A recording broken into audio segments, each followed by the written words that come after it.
ஏழை எளிய தாய்மார்கள் பயன்பெற இலவச செயற்கை கருத்தரிப்பு மையம் இந்தியாவிலேயே தமிழ்நாட்டில் முதன்முதலாக தமிழ்நாடு முதலமைச்சரால் தொடங்கப்பட்டுள்ளது. சுகாதாரத்துறை அமைச்சர் மா சுப்பிரமணியன் பேச்சு. தமிழ்நாடு முதலமைச்சர் மு.க.ஸ்டாலின் ஆணையின்படி திருவாரூர் மாவட்டத்தில் ரூபாய் 2.13 கோடி மதிப்பீட்டில் பொது சுகாதாரத்துறை சார்பில் செவிலியர்களின் குடியிருப்பு கட்டிடம், சுகாதார நிலையம், பொது சுகாதார அலகு கட்டிடம், புதிய துணை சுகாதார நிலைய கட்டிடங்கள் என புதிய கட்டிடங்களை மக்கள் பயன்பாட்டிற்கு மருத்துவ மற்றும் மக்கள் நல்வாழ்வுத்துறை அமைச்சர் மா சுப்பிரமணியன் திருவாரூர் அருகே வடகண்டம் பகுதியில் நடைபெற்ற விழாவில் திறந்து வைத்தார். இந்நிகழ்வில் திருவாரூர் மாவட்ட ஆட்சியர் சாருஸ்ரீ, நாகை நாடாளுமன்ற உறுப்பினர் செல்வராஜ், தாட்கோ தலைவர் மதிவாணன், திருவாரூர் சட்டமன்ற உறுப்பினர் பூண்டி கலைவாணன், திருத்துறைப்பூண்டி சட்டமன்ற உறுப்பினர் மாரிமுத்து ஆகியோர் முன்னிலை வகித்தனர். இந்நிகழ்வில் பள்ளி மாணவ மாணவிகளுக்கு இலவச மூக்கு கண்ணாடி, கர்ப்பிணி தாய்மார்களுக்கு ஊட்டச்சத்து பெட்டகம் என சுகாதாரத்துறை அமைச்சர் மா சுப்பிரமணியன் வழங்கினார்.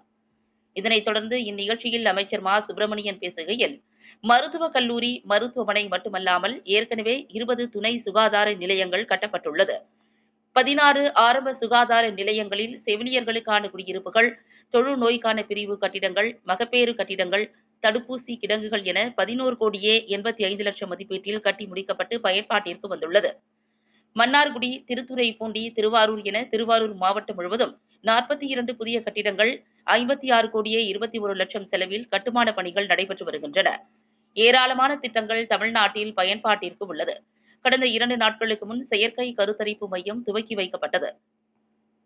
இந்திய வரலாற்றிலேயே அரசு மருத்துவமனையில் இலவசமாக செயற்கை கருத்தரிப்பு மையம் தமிழ்நாட்டில் மட்டும் துவங்கப்பட்டுள்ளது.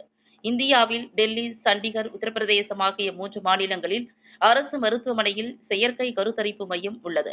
ஆனால் 7 முதல் 8 லட்சம் ரூபாய் செலவாகும். ஆனால் தமிழ்நாடு முதலமைச்சர் ஏழை எளிய தாய்மார்கள் இலவசமாக செயற்கை கருத்தரிப்பு மூலம் குழந்தை பேறு பெற சிகிச்சை மேற்கொள்ள சுகாதாரத்துறைக்கு உத்தரவிட்டுள்ளார். சென்னை எழும்பூர் நல மருத்துவமனையிலும், மதுரை ராஜாஜி மருத்துவமனையிலும் அமைக்க உத்தரவிட்டார். சென்னையில் திறந்து வைக்கப்பட்டுள்ளது. மதுரையில் விரைவில் திறக்கப்பட உள்ளது என தெரிவித்தார்.